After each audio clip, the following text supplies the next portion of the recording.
ذبو کا، اور اے حبیب کریم صلی اللہ علیہ وسلم اگر آپ کو ان لوگوں نے جھٹلایا ہے فقد کذبت رسل من قبل کا، تو بے شک آپ سے پہلے بہت سے رسول اسی طرح جھٹلائے گئے ہیں۔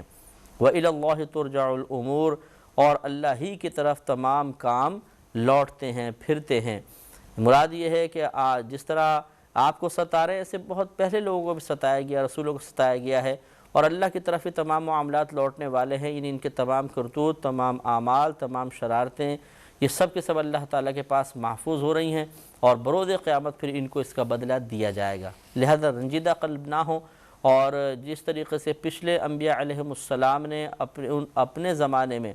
لوگوں کی طرف سے جھٹلائے جانے پر صبر و تحمل کا مظاہرہ کیا، اسی طریقے سے آپ بھی صبر و تحمل کا مظاہرہ جاری رکھیے۔ یا ایہا الناس، اے لوگو، ان وعد اللہ حق، بے شک اللہ کا وعدہ حق ہے،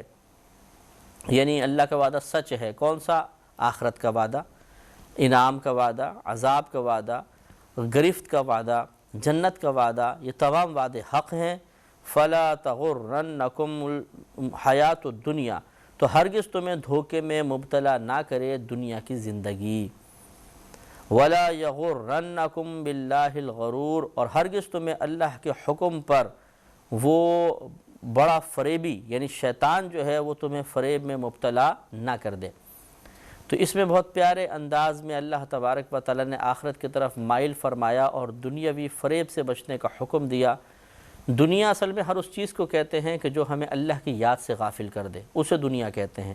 دنیا مینز یہ نہیں ہے جس میں ہم رہ رہے ہیں، ہم اس کی طرف دنیا ہونے کی نسبت کر دیتے ہیں کہ جب ہم دنیا میں رہ رہے ہیں۔ یہ باعتبار ایک سیارے کے ہوتا ہے کہ سیارہ جو ہے یہ ایک زمین ہے، یہ ایک دنیا ہے، ہم اس کو پورے جو زمین ایک سیارہ ہے اس کو دنیا کا نام دے دیتے ہیں، لیکن حقیقتاً شرعاً دنیا کہتے ہیں ہر اس چیز کو جو اللہ تبارک و تعالیٰ کی یاد سے غفلت کا سبب بنے۔ اور یاد سے غفلت کا سبب بننے کا مطلب یہ ہے کہ ہر وہ چیز کہ جو ہمیں کسی گناہ میں مبتلا کر دے، یا اللہ تبارک و تعالیٰ کی طرف سے کوئی فرض یا واجب کردہ جو چیز ہے اس کی ادائیگی کی راہ میں رکاوٹ بن جائے، تو اس کا نام دنیا ہوتا ہے۔ چاہے وہ دوست کی شکل میں ہو، چاہے کھیل کود کی شکل میں، چاہے وہ کتابوں کے ناولوں کی شکل میں، چاہے فلم ڈراموں کی شکل میں، جو چیز بھی اللہ کی یاد سے غافل کرے گی وہ دنیا ہے۔ تو اللہ تعالیٰ نے ارشاد فرمایا اور لوگوں کو مخاطب کیا ہے، یہاں پر بھی ایمان والوں کو نہیں، کیونکہ مکی آیات ہیں اور مکی آیات میں اکثر خطاب یا ایھا الناس کے ساتھ ہی ہیں کہ اے لوگو، اللہ کا وعدہ سچا ہے۔ جو اللہ نے آخرت کے بارے میں ارشاد فرمایا کہ تمہیں اٹھایا جائے گا، پھر حساب و کتاب ہوگا، جنت دوزخ میں جاؤ گے، یہ بالکل سچا وعدہ ہے۔ اور جب اللہ کا وعدہ سچا ہے تو اس پر یقین کامل رکھو، تو جو یقین کامل رکھے گا وہ کبھی بھی دنیا کے دھوکے میں گرفتار نہیں ہوگا۔ ورنہ آج دنیا کے دھوکے میں گرفتار اشخاص کو دیکھنا چاہے مسلمانوں کے اندر بھی وہ لوگ ہیں کہ جو اپنی آخرت کو فراموش کیے ہوئے رات دن فراڈ میں اور مطلب دنیاوی ترقی کے اندر دھوکے دینے میں اور رشوت سود کے کاروبار میں ملوث ہیں۔ وہ نہیں دیکھتے کہ ہم کسی غریب کا کتنا نقصان کر رہے ہیں، کسی کی دل آزاری کے مرتکب ہو رہے ہیں، دوسرے کے ساتھ ناانصافی کر رہے ہیں، اس کے حق کو تلف کر رہے ہیں، کسی کا مال دبا رہے ہیں۔ بس وہ دنیا کی زندگی میں اتنے مگن ہو گئے ہیں کہ یہ کام کرتے ہی چلے جاتے ہیں، اور ایسے لوگ کبھی بھی خوش نہیں رہ سکتے، کبھی ان کو ذہنی سکون نہیں ملے گا۔ اگر وہ بظاہر بہت بڑے بڑے محلات میں رہ رہے ہوں گے تو ایک کمرے میں بیٹھ کے جہاں نعمتوں کی فراوانی ہے ان کا ذہنی ٹینشن کبھی ختم نہیں ہوگا۔ کم از کم انہیں زوال نعمت کا خوف تو ضرور دامنگیر ہوگا کہ اگر مجھے کاروبار میں نقصان ہو جاتا ہے، تمام چیزیں مجھ سے چھن جاتی ہیں تو میرا کیا ہوگا۔ یہ غم ان پر مسلط کر دیا جاتا ہے اور اس طریقے سے انسان تباہ و برباد ہو جاتا ہے۔ لہٰذا دنیا میں بڑی اٹریکشن ہے ان چیزوں میں کہ جو اللہ کی یاد سے غافل کرتے ہیں۔ یقیناً اللہ تعالیٰ نے ہماری آزمائش کے لیے ان میں لذت اور مزہ رکھا ہے، لیکن انسان کا کمال یہی ہے کہ وہ ان تمام چیزوں کو ترک کر دے، ان کو چھوڑ کر ان چیزوں کو اختیار کرے جن میں بظاہر نفس کے لیے کوئی لذت کا سامان نہیں ہے، لیکن وہ بظاہر بے مزہ چیزیں اللہ تعالیٰ کے قرب دلوانے کا سبب بن سکتی ہیں۔ اور بظاہر بے مزہ میں نے اس لیے عرض کیا کہ یہ ہماری اپنی ذات کی کوتاہی ہوتی ہے کہ ہم اللہ تعالیٰ کی عبادات، نیک اعمال میں ایک مزہ محسوس نہیں کرتے ہیں، حالانکہ فی نفسی ہی وہ بڑی نفیس اور لذت والی چیزیں ہوتی ہیں۔ یہ بالکل ایسے سمجھ لیں جیسے کسی شخص کو بخار ہو جائے اور اس کے منہ کا ذائقہ بگڑ جائے اور آپ اس کے سامنے بہت ہی بہترین قسم کی ڈش رکھیں گے جی کھائیے، اور وہ کھا کے کیا یہ تو کڑوی ہے، تو آپ کہیں گے عجیب بے ذوق آدمی اتنی مزیدار ڈش کو بول رہا ہے کڑوی ہے. تو ڈش کڑوی نہیں ہے، اصل میں اس شخص کا باطن اتنا خراب ہو گیا ہے، بیماری کی وجہ سے منہ کا ذائقہ اتنا بگڑ گیا ہے کہ اس کو بہترین ڈش بھی بری لگ رہی ہے. تو بالکل ایسے معاملہ ہم لوگوں کا ہوتا ہے کہ ہماری شامت اعمال کی بنا پر، برے اعمال کی بنا پر باطن اتنا خراب ہو جاتا ہے کہ جن چیزوں میں لذت محسوس ہونی چاہیے اس میں نہیں ہوتی، اور جن میں نہیں ہونی چاہیے اس میں ہوتی ہے. تو اس وجہ سے مطلب لوگ اکثر آپ دیکھیں گے دنیا کی طرف زیادہ مائل نظر آئیں گے اور آخرت کی طرف یا دینی امور کی طرف کم نظر آئیں گے. یہ اس بات کی علامت ہے کہ ہمارے باطن میں خرابی ہے اور ہمارا باطن بیمار ہو گیا ہے. تو بہرحال اللہ تعالیٰ نے سختی کے ساتھ منع فرمایا کہ تمہیں دنیاوی زندگی دھوکے میں مبتلا نہ کر دے. تو اگر کسی شخص کو یہ محسوس کرنا ہو، اس بات کے امتحان لینا ہو کہ میں دنیا کے دھوکے میں گرفتار ہوں یا نہیں، تو وہ بآسانی مشاہدہ کر سکتا ہے. اگر اس کے اعمال و افعال اللہ تبارک و تعالیٰ اس کے رسول کریم صلی اللہ علیہ وسلم کی رضا والے ہیں تو دنیاوی دھوکے سے آزاد ہے، اور اگر ان کی اطاعت کے خلاف ہیں، مرضی کے خلاف ہیں، تو اس کا مطلب ہے کہ دنیا کے دھوکے میں گرفتار ہے. اسی وجہ سے یہ اعمال میں کوتاہی نظر آ رہی ہے.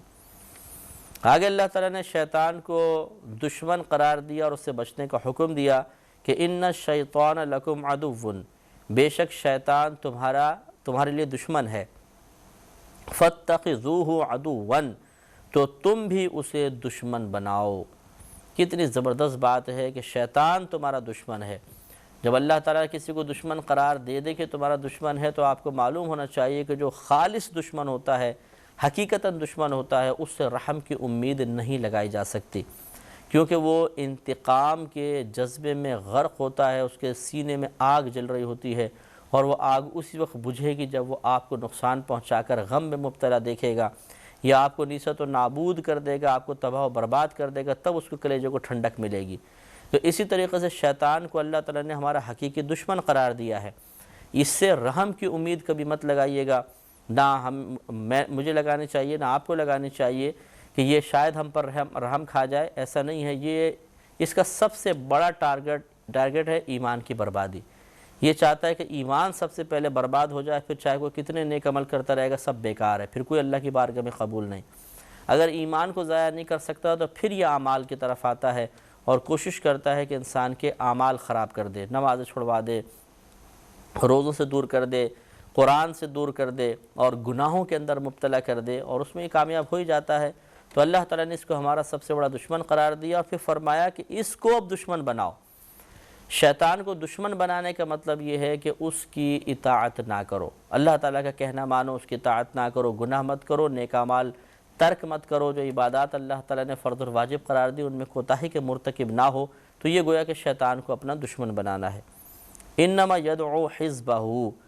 محض وہ تو اپنے گروہ کو بلاتا ہے، دعوت دیتا ہے، لیکونوا من اصحاب السعیر، تاکہ ہو جائیں وہ لوگ من اصحاب السعیر، دوزخیوں میں سے. یعنی یہ اپنے تمام چیلوں سمیت حملہ آور ہوتا ہے تاکہ لوگوں کو جہنم کے اندر پھینکوا دے. تو آپ خود سوچئے جس کا مشن ہی یہ ہو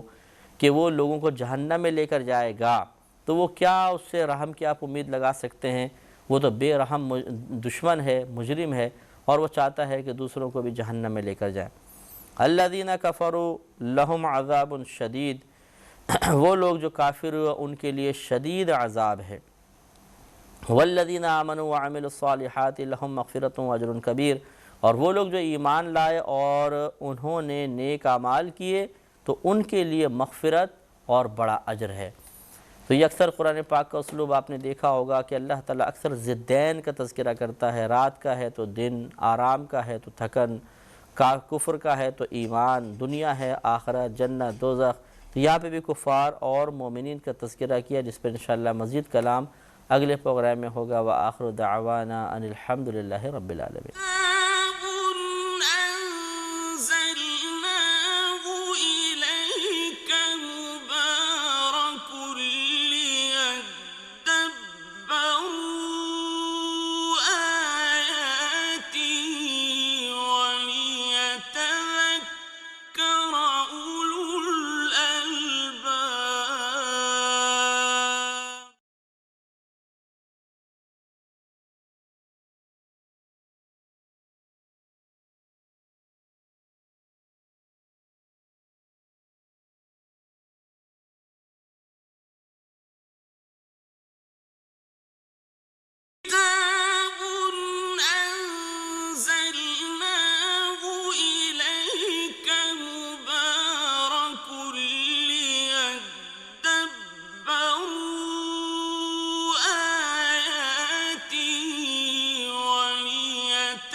الحمدللہ رب العالمین والصلاة والسلام علی سید الانبیاء والمرسلین اما بعد فاعوذ باللہ من الشیطان الرجیم بسم اللہ الرحمن الرحیم۔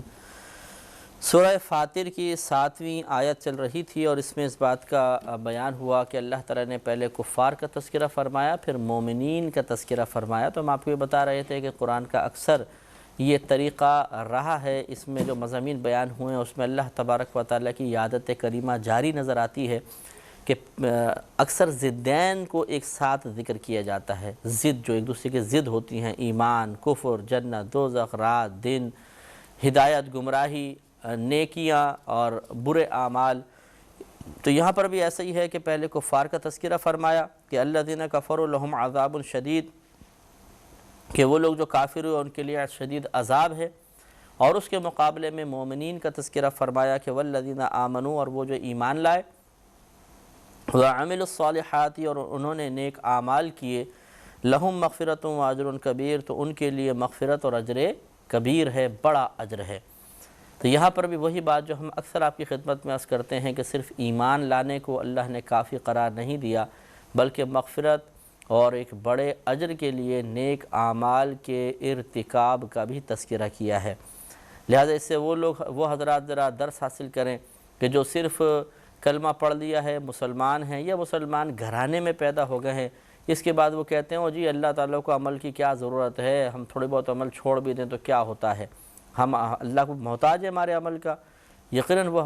ہمارے عمل کا محتاج نہیں، نہ اس نے نیک اعمال کرنے کا اس لیے حکم دیا ہے کہ اسے اس کی ضرورت ہے، بلکہ وہ تو اس کی عادت کریمہ ہے، اس نے کہ امتحان لینا ہے، ہمیں مختلف طریقوں سے آزمانا ہے،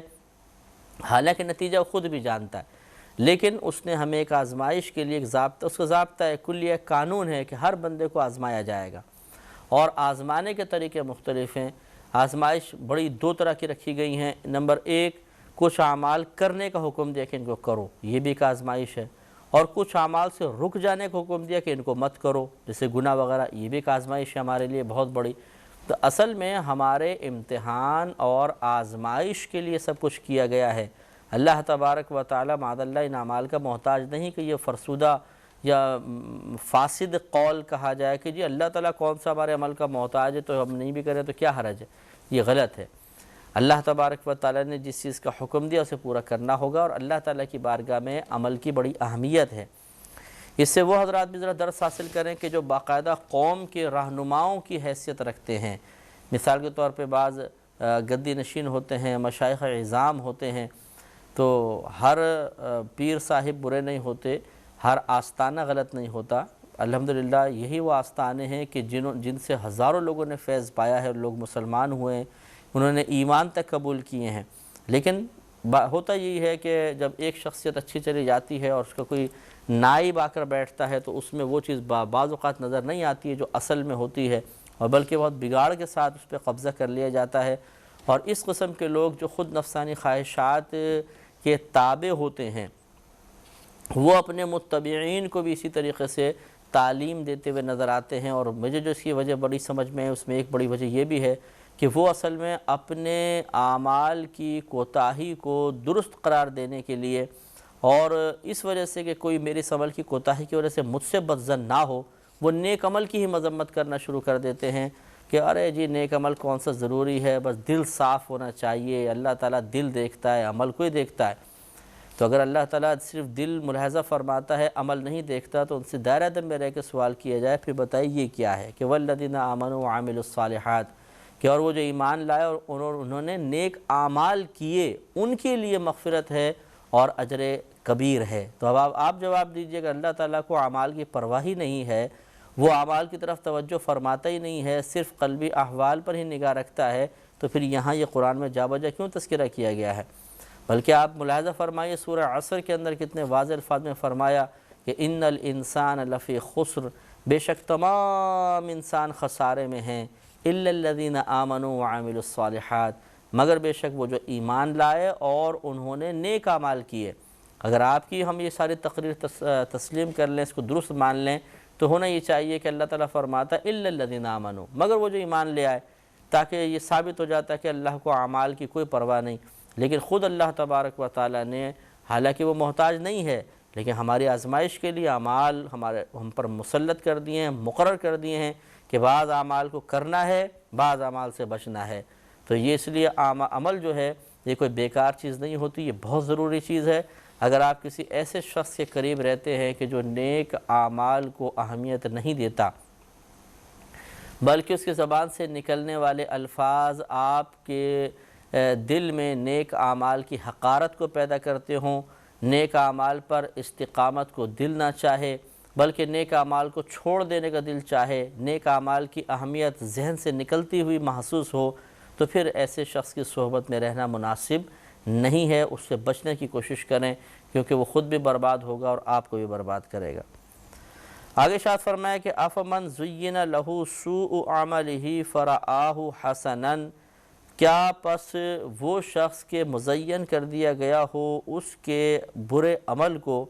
پھر وہ اسے اچھا گمان بھی کرے، تو یہ باقی عبارت محذوف ہے کہ کیا اسے وہ اس طرح ہو جائے گا جیسے ہدایت والا؟ یعنی یہ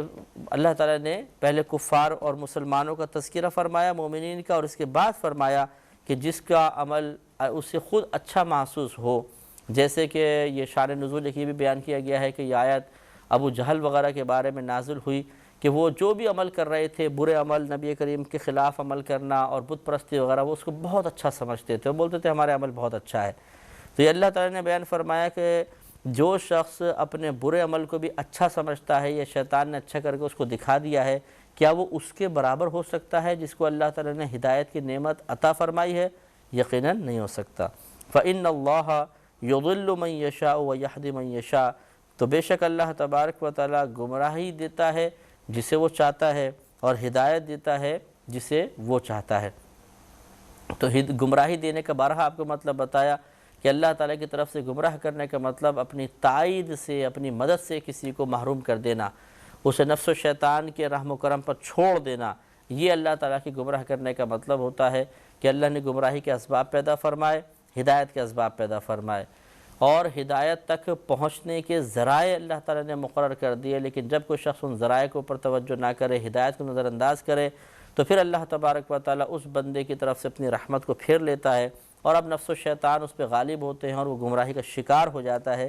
اس تمام چیز کو اللہ تعالیٰ نے گمراہ کرنے سے تعبیر فرمایا ہے، ورنہ اللہ تعالیٰ معاذ اللہ ایسا نہیں ہے کہ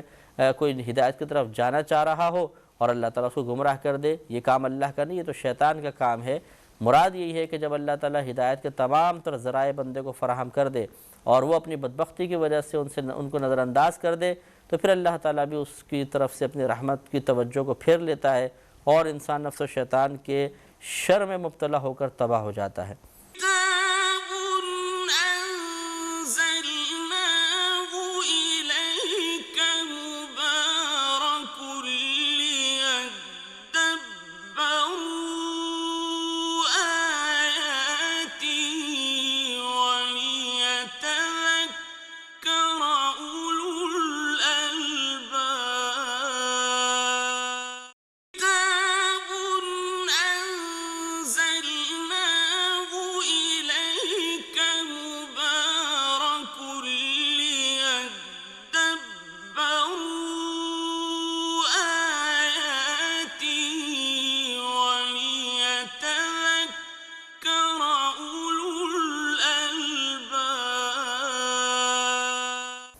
فَلَا تَذْهَبْ نَفْسُكَ عَلَيْهِمْ حَسَرَاتٍ،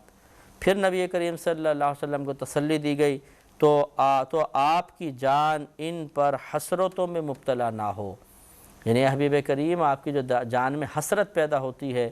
ایک تمنائیں بیدار ہوتی ہے، کاش یہ ایمان لے آئے، کاش یہ گناہ نہ کریں، کاش یہ بت پرستی چھوڑ دیں، تو اپنی جان کو اس طرح آپ ہلکان نہ کیجئے، اپنے آپ کو اتنا اذیت میں مبتلا نہ کیجیے، ان کی طرف احساس بار بار کر کے اتنے زیادہ رنجیدہ نہ ہوئیے، کیونکہ بعد یہ ہوتا ہے کہ جب اللہ تبارک و تعالیٰ بندے کے لیے ہدایت کے اسباب مہیا فرمائے اور وہ ان کو نظر انداز کر دیتا ہے، تو اللہ تعالیٰ ان کو ان کے حال پر چھوڑ دیتا ہے۔ ان اللہ علیم بما یصنعون، اللہ تعالیٰ خوب جانتا ہے جو کچھ وہ کر رہے ہیں۔ واللہ الذی، اور اللہ تبارک و تعالیٰ وہ ہے جس نے ارسل الریاح، بھیجی ہوائیں۔ اب اللہ تعالیٰ نے اپنے احسانات کا تذکرہ کرنا شروع فرمایا، اور احسانات کا تذکرہ بارہا اسی لیے کیا گیا کہ احسان جب یاد آئیں گے، احسان کو ہم تسلیم کریں گے تو اللہ کو محسن مانیں گے، اور جب محسن مان لیں گے تو پھر محسن کا کہنا ماننا چاہیے، مروت کا یہی تقاضا ہے۔ تو پھر اللہ تعالیٰ تو فرما رہا ہے کہ اسی کی اطاعت کرو، اسی کی عبادت کرو، اور غیر اللہ کی عبادت نہ کرو، تو پھر اس کا کہنا جب ہم مانیں گے تو انشاءاللہ پھر ہم توحید کی طرف مائل ہو جائیں گے، گناہوں کو چھوڑ دیں گے، اور کفر و شرک کی گندگیوں سے نکل کر ایمان کی دولت حاصل کرنے میں کامیاب ہو جائیں گے، اور جو پہلے صاحب ایمان اس کا ایمان مزید مضبوط ہو جائے گا۔ تو ارشاد فرمایا کہ اللہ تبارک و تعالی وہ ہے کہ جس نے بھیجی ہوائیں فتصیر سحابا، جو بادلوں کو ابھارتی ہیں، یعنی جمع کرتی ہیں چاروں طرف سے۔ آپ نے دیکھا ہے جب ہوائیں چلتی ہیں، ہم تو یہ زمین پر ہوتے ہیں، اتنی ہوا محسوس نہیں ہوتی، کبھی آپ ہوائی جہاز میں سفر کریں اور بالفعل ہوائی جہاز کا اگر دروازہ کھل جائے تو وہاں جو ہوا کا پریشر ہوتا ہے یہ تو وہی جان سکتا ہے جو اوپر ہوگا کہ کس قدر تیز پریشر ہوتا ہے۔ اور یہ ہوائیں جو ہیں چاروں طرف سے جب اللہ تعالیٰ حکم دیتا ہے تو بادلوں کو جمع کرتی ہیں، کسی شہر پر لے آتی ہیں، کسی علاقے میں لے آتی ہیں، اور پھر اللہ کے حکم سے وہ بادل پانی برسانا شروع ہو جاتے ہیں۔ اس کا ذکر اللہ نے فرمایا کہ اور بڑے ہی نفیس دلیل دی ہے، ابتدا کیسی ہے اور پھر دیکھیے کہ آخر کے اندر اللہ تعالیٰ اس کو کس چیز کی دلیل بنا دے گا۔ تو اللہ تعالیٰ وہ ہے جس نے بھیجا ہوائیں فتصیر سحابا، تو یہ ہوائیں بادلوں کو ابھارتی ہیں، فسقناہ الی بلد، پھر ہم اسے بلد میت، پھر ہم اسے کسی مردہ شہر کی طرف رواں دواں کر دیتے ہیں، یعنی بادلوں کو کسی مردہ شہر کی طرف، مردہ شہر سے مراد جہاں قحط سالی ہو، زمینیں بنجر ہو گئی ہوں، بارش اور پانی کے نہ ہونے کی بنا پر فصلیں ختم ہو گئی ہوں، تو وہاں ہم بھیج دیتے ہیں۔ فَأَحْيَيْنَا بِهِ الْأَرْضَ، پھر ہم زندہ کر دیتے ہیں اس پانی کے سبب زمین کو، بعد موتہا، اس کے مردہ ہو جانے کے بعد، یعنی جب وہ زمین مردہ ہو گئی تو اللہ تبارک و تعالیٰ پانی بھیجتا ہے، برستا ہے، اور کچھ ہی دن کے اندر لہلہاتی فصل ہو جاتی ہے، سرسبز وادیاں ہو جاتی ہیں۔ کذالک النشور، اور آخر میں ایک ہی جملے کے اندر ساری بات سمجھا دی کہ کیوں یہ اتنی بڑی بات کہی گئی، یوں ہی حشر میں اٹھنا ہے، اسی طرح میدان محشر میں اٹھنا ہے۔ تو یہ اشارہ کر دیا۔ ایک صحابی تھے نبی کریم صلی اللہ علیہ وسلم کی خدمت میں حاضر ہوئے، یا صلی اللہ صلی اللہ علیہ وسلم،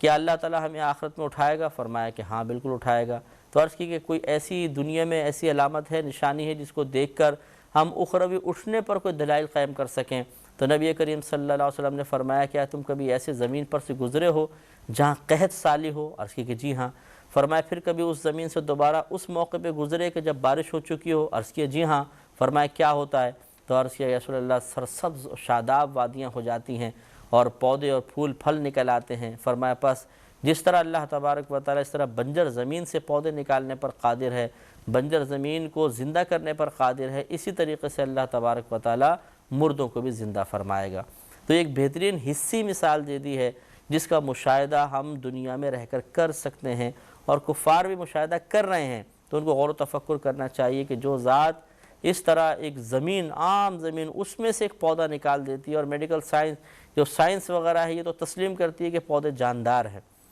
اگرچہ ہماری شریعت اس کو بے جان ہی تصور کرتی ہے، تو کفار تو اگر اس تھیوری کو پڑھ رہے ہیں تو وہ اس کو تسلیم بھی اگر کر رہے ہیں تو ان کو ماننا چاہیے کہ یہ زمین تھی جس میں سے یہ زندہ پودے نہیں نکل رہے تھے، لیکن بارش کے بعد زندہ پودے نکلنے لگے۔ تو وہ مردہ زمین کو تو سبھی مردہ مانتے ہیں، اس میں سے زندگی نمودار ہو رہی ہے، کون پیدا کر رہا ہے؟ یقینی سی بات ہے اللہ تعالیٰ۔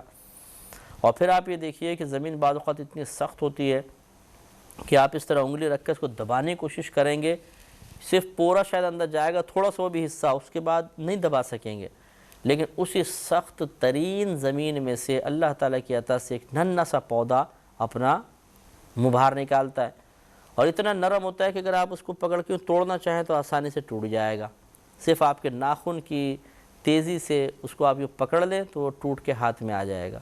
تو جس زمین میں آپ اپنی طاقت سے سوراخ نہیں کر سکے، یہ کون سی ایسی ذات ہے کہ جس نے اس نازک سے پودے میں اتنی قوت فراہم فرما دی کہ وہ زمین کا سینہ چیرتا ہوا باہر نکل آتا ہے؟ تو یہ اس سے معلوم ہوا کہ جو رب ایک اتنی نازک سی چیز میں قوت پیدا فرمانے والا ہے، ایک مردہ زمین کو زندگی عطا فرمانے والا ہے، تو اسی طریقے سے وہ آخرت میں مردوں میں زندگی ڈال دے گا، بیدار کر دے گا، اور سب لوگ اللہ کی بارگاہ میں اٹھ جائیں گے۔ من کان یرید العزت، جو شخص ارادہ کرتا ہے عزت حاصل کرنے کا، فللہ العزت جمیعا، تو اللہ ہی کے لیے تمام عزت ہے۔ اس میں اشارہ کر دیا کہ معلوم یہ ہوا کہ تمام ہر قسم کی عزت کا مالک اللہ تعالیٰ ہے۔ تو جو شخص عزت کا طالب ہو تو وہ جان لے کہ عزت کا مالک اللہ تعالیٰ ہے، اور جب آپ کو کوئی چیز چاہیے ہو اور آپ کو پتہ چلے کہ یہ چیز فلاں کی ملک میں ہے، تو اسے حاصل کرنے کے لیے مالک کے پاس ہی جایا جاتا ہے۔ لہذا جو دنیا میں عزت کا طالب ہے وہ اللہ کی طرف رجوع کرے اور اللہ تعالیٰ سے عزت کو مانگے، اس لیے کہ اللہ تعالیٰ عزت کا مالک ہے۔ اور جب عزت طلب کریں گے تو اللہ تعالیٰ نے اس عزت کو نیک اعمال، گناہوں سے اجتناب کے اندر چھپا کر رکھ دیا ہے۔ یہ حقیقی عزت ہوتی ہے، ورنہ جو ہم عارضی عزت کو سمجھتے ہیں کہ کوئی گورنمنٹ کا عہدہ حاصل ہو جائے گا تو عزت مل جائے گی، پیسہ ہمارے ہاتھ میں آئے گا تو عزت مل جائے گی، جی ہاں اس سے بھی عزت ملتی ہے، اس کا انکار کوئی بھی نہیں کر سکتا، لیکن یہ عارضی عزتیں ہوتی ہیں۔ کرسی چھینی، عزت بھی چلی گئی، پیسہ چھینا، عزت گئی، لیکن جو عزت نیک اعمال کی وجہ سے، علم کی وجہ سے اللہ تعالیٰ عطا فرماتا ہے، وہ عزت ہمیشہ قائم رہتی ہے، اور ایسی عزت ہے کہ آپ سامنے ہوں گے تب بھی عزت، سامنے سے ہٹ جائیں گے تب بھی عزت۔ لیکن جو عارضی عزتیں ہوتی ہیں، سامنے رہیں گے تو عزت ہے اور سامنے سے ہٹیں گے تو گالیاں ہیں۔ ایسا بھی آپ نے دیکھا ہوگا، ہر ایک کو تو نہیں ہوتا لیکن بہرحال ایسا بھی ہوتا ہے کہ ایک شخص کی بہت تعریفیں منہ پہ کی جا رہی ہوتی ہیں، جیسے جاتا ہے تو پورا بھلا کہنا شروع ہو جاتے ہیں، تو ایسا ایسا ایسا ہے، کیونکہ اس کو عارضی عزت حاصل ہے، اس نے عزت حاصل کرنے کے لیے ان چیزوں کو ذریعہ بنایا کہ جو اللہ تبارک و تعالیٰ کی رضا والی نہیں ہیں، تو پھر اس کو انجام بھی ایسے دیکھنا پڑتا ہے۔ الیہ یصعد الکلم الطیب، اسی کی طرف یعنی اللہ تبارک و تعالیٰ کی طرف چڑھتے ہیں پاکیزہ کلمات۔ اس سے مراد یا تو وہ تسبیحات جو بھی ہم ذکر الہی کر رہے ہیں، زبان سے نیک اعمال کر رہے ہیں، اس کے بارے میں بیان ہے کہ تمام کی تمام اللہ تعالیٰ کی بارگاہ میں پیش کی جاتی ہیں، پہنچتی ہیں۔ وَالْعَمَلُ الصَّالِحُ يَرْفَعُهُ، اور نیک عمل اٹھاتا ہے وہ اسے، یعنی اللہ تعالیٰ اس نیک عمل کو بلند فرماتا ہے۔ نیک عمل کو بلند فرمانے کا مطلب ایک تو یہ بیان کیا گیا کہ درجہ قبولیت عطا فرماتا ہے،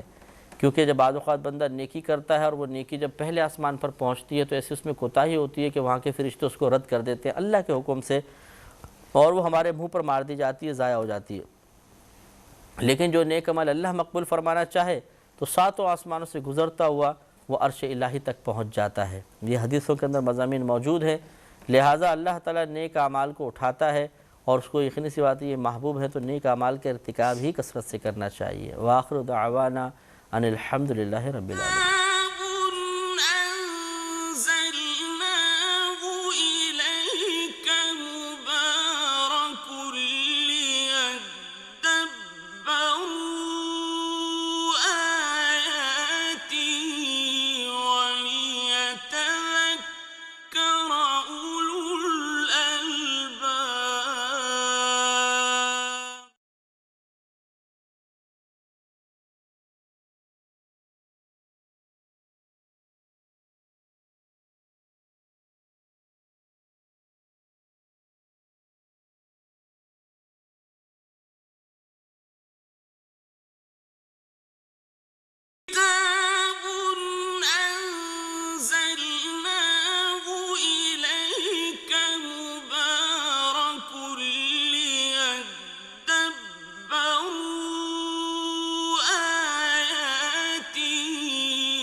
الحمد للہ رب العالمین والصلاة والسلام علی سید الانبیاء والمرسلین، اما بعد فاعوذ باللہ من الشیطان الرجیم، بسم اللہ الرحمن الرحیم۔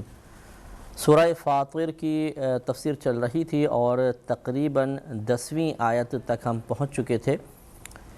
اس میں اللہ تبارک و تعالی نے ابتداء ارشاد فرمایا کہ من کان یرید العزت فللہ العزت جمیعا، اور جو شخص ارادہ کرتا ہے عزت کا تو اللہ ہی کے لیے تمام عزت ہے۔ یعنی اگر دنیا میں مقام عزت حاصل کرنا ہے تو یہ دنیاوی دستور ہے، قانون ہے کہ جو چیز حاصل کرنی ہوتی ہے اس کے مالک کے پاس جا کے اسے حاصل کرتے ہیں۔ تو اگر کوئی عزت کا متمنی ہے تو تمام عزتیں تو اللہ تبارک و تعالیٰ کے پاس ہیں، تو اسے اللہ کی طرف ہی رجوع کرنا چاہیے۔ معلوم یہ ہوا کہ حقیقی عزت اللہ تبارک و تعالیٰ کی بارگاہ میں جھکنے میں اور اللہ کی طرف رجوع کرنے میں ہے، اس کی بارگاہ سے دور بھاگنے میں نہیں۔ الیہ یصعد الکلم الطیب، اور اسی کی طرف چڑھتا ہے پاکیزہ کلام۔ سے آپ کو بتایا تھا کہ مختلف اس کے معنی لیے گئے ہیں، یا تو پاکیزہ کلام سے مراد اذکار الہیہ ہیں کہ جو اللہ تبارک و تعالیٰ کی بارگاہ میں درجہ قبولیت حاصل کرتے ہیں، یا نیک اعمال مراد ہیں، اور بھی کئی اقوال ہیں۔ والعمل الصالح یرفعہ، اور جو نیک کام ہے اللہ تبارک و تعالیٰ اسے بلند فرماتا ہے۔ بلند فرمانے کا مطلب اپنی بارگاہ میں اسے درجہ قرب عطا فرماتا ہے، درجہ مقبولیت عطا فرماتا ہے، اور اس کے ذریعے بندے کے درجات بھی بلند ہوتے ہیں۔ والذین یمکرون السیئات، اور وہ جو برے فریب کرتے ہیں، ان سے مراد وہ کفار قریش تھے جو ہجرت نبوی صلی اللہ علیہ وسلم سے پہلے ایک مقام پہ جمع ہوئے تھے، اور معاذ اللہ ان سب نے اس بات کا قصد و ارادہ کیا تھا کہ ایک ساتھ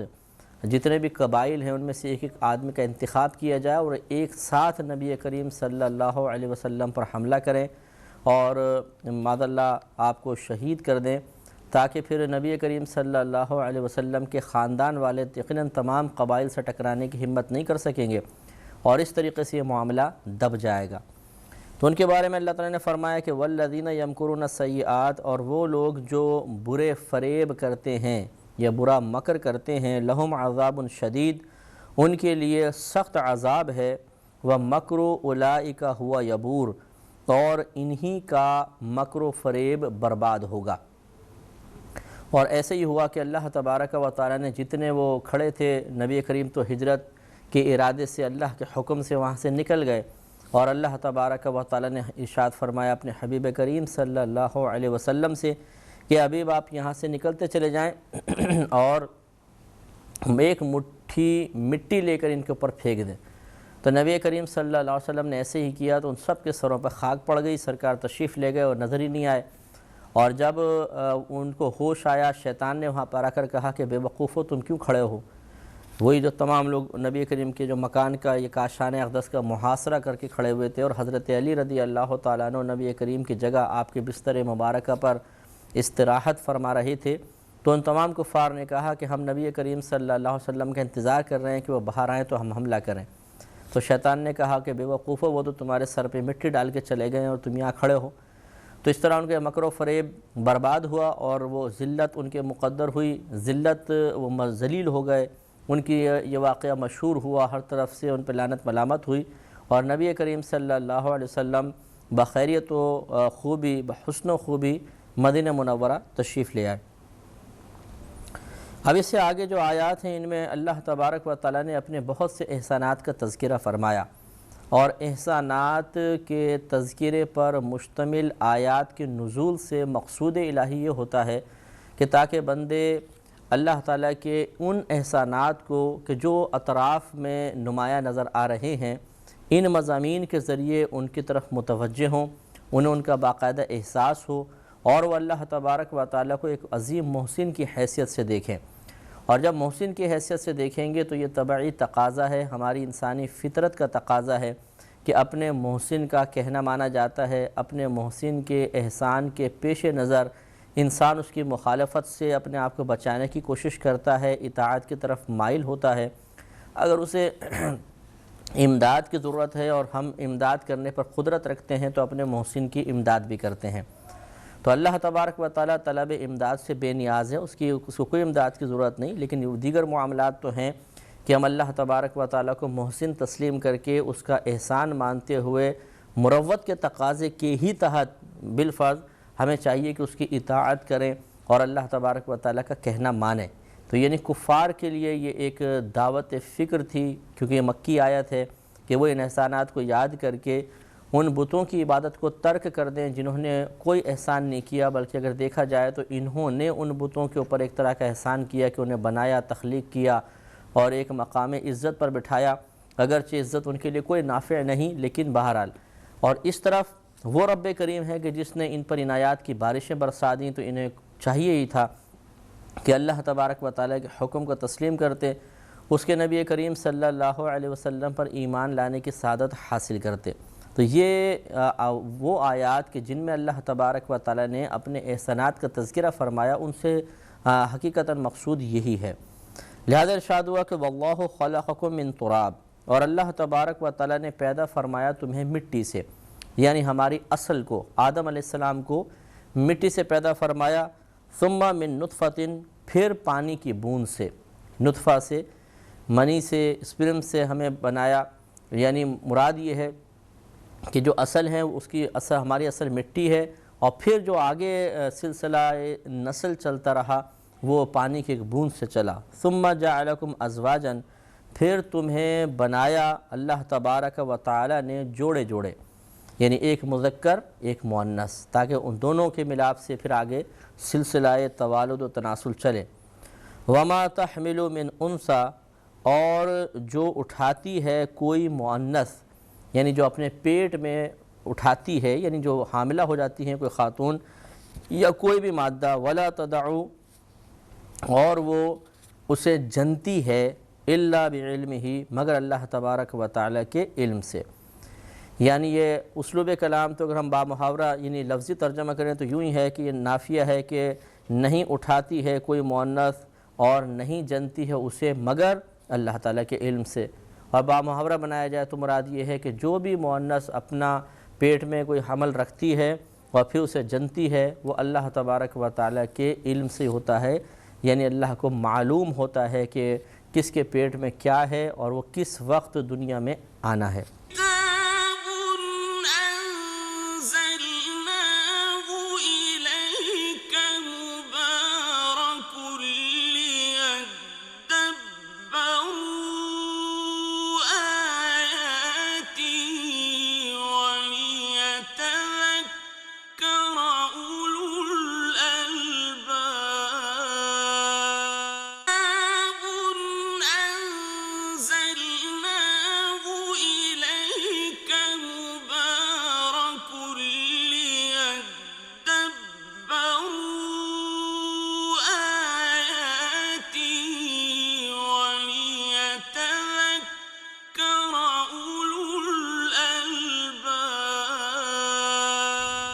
تو یہ اللہ تعالیٰ نے احسان فرمایا کہ سب سے پہلے دیکھو تمہاری اصل کو مٹی سے پیدا کیا، پھر تمہیں پانی کے نطفے سے پیدا کیا، پھر تمہیں جوڑے بنائے، پھر توالد و تناسل کا سلسلہ رکھا، اور اللہ تبارک و تعالیٰ کسی بھی معاملے میں تم سے غافل نہ رہا، اتنی دیکھ بھال، اتنی اچھے انداز سے پرورش، یہ تمام کا تمام اللہ تعالیٰ کا بہت ہی بڑا احسان ہے۔